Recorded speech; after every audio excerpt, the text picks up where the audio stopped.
কইয়া রে।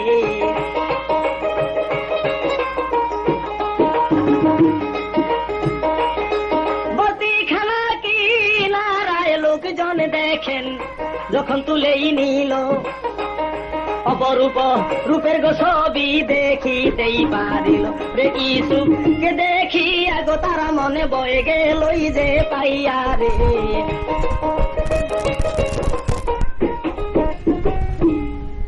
বালতিখানা যখন কূপের কিনারে তুলছে, তোলার সাথে সাথে অপরূপ ছবি দেখে লোকজন ভয় পেয়ে গেল যে এটা কি। পানি তুলতে কূপে বালতি নামাইলাম, আর বালতির ভিতরে এটা কি দেখা যায়, এত উজ্জ্বল, এত সুন্দর, এত চেহারা। তখন জিজ্ঞাসা করলো, তুমি মানুষ না দেবতা না পরী, তুমি কি, তুমি যেই হও কথা বলো। কিছু বলতেছে, দেখো আমি দেব দানব পরী দেবতা কিছুই না, তবে আমি একটা মানুষ। যখন